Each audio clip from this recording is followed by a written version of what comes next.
Mr. Chairman, our economy is slowing, is it not? Yes, although still growing at a solid pace. Our unemployment rate is rising, is it not? Yes, it is, although the labor market is still strong. Our labor market is slowing, is it not? Yes, but I'd say unemployment is still, is still low by historical standards. But yes, it is. We've seen cooling. Yes. And I was looking at the recent jobs numbers. I know you've glanced at them too. About 3/4 of the net new jobs that were created in June were in government, healthcare, and social assistance. What does that tell you? So that's a concentration. You'd rather see broader job creation than that. Those three areas have, in some reports, they've been, as it was this time, they've been the predominant creators of jobs.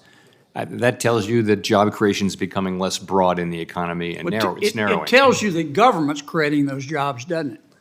Well, it's government. It's also in-person services. It's also some of it's government. Manufacturing's been flat. Yes, manufacturing's not creating a lot of new jobs these days. Information technology shed jobs over the past 2 years, hasn't it? I don't know. Leisure and hospitality jobs have slowed to almost a trickle. So that's a place where there was a desperate worker shortage, and they've done quite a bit of hiring, but they're catching up now. I mean, three-quarters of the jobs that are being created in our economy can be related directly or indirectly to our spending deficits, can't they? In this report, in this single report, I don't know that healthcare is really government spending. I mean, that's something people are consuming. Where do you think these hospitals get their money? They may get it, but I mean, people are not. The spending on healthcare is not necessarily directly related to deficits. Is my point. I would disagree with you. I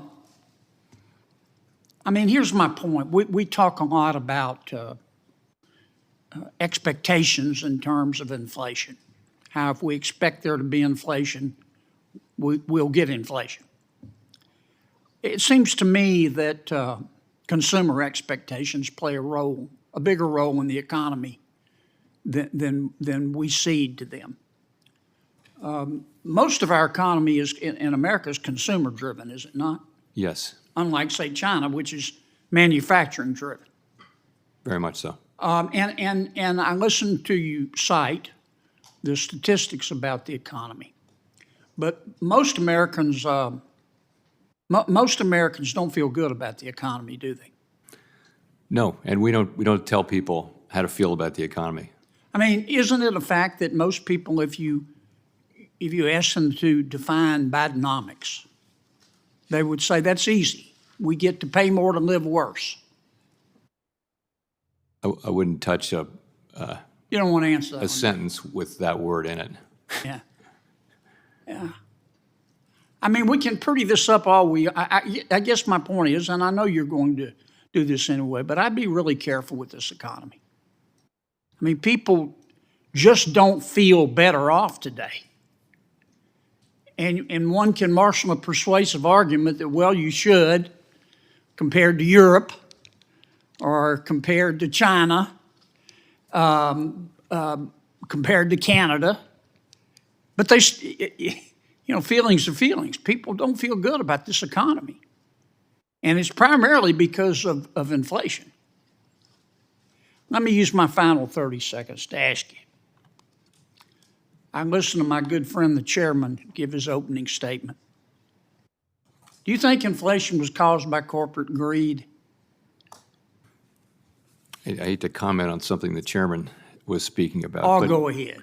Well, so I will just say, we see at the Fed, we see inflation as when there's an imbalance between supply and demand. and we use our tools to work on the demand side of that and bring it back into line with supply. I got 2 seconds. So when are you going to lower interest rates? I'm today not going to be sending any signals about the timing of any future actions. Thank you, Mr. Chairman.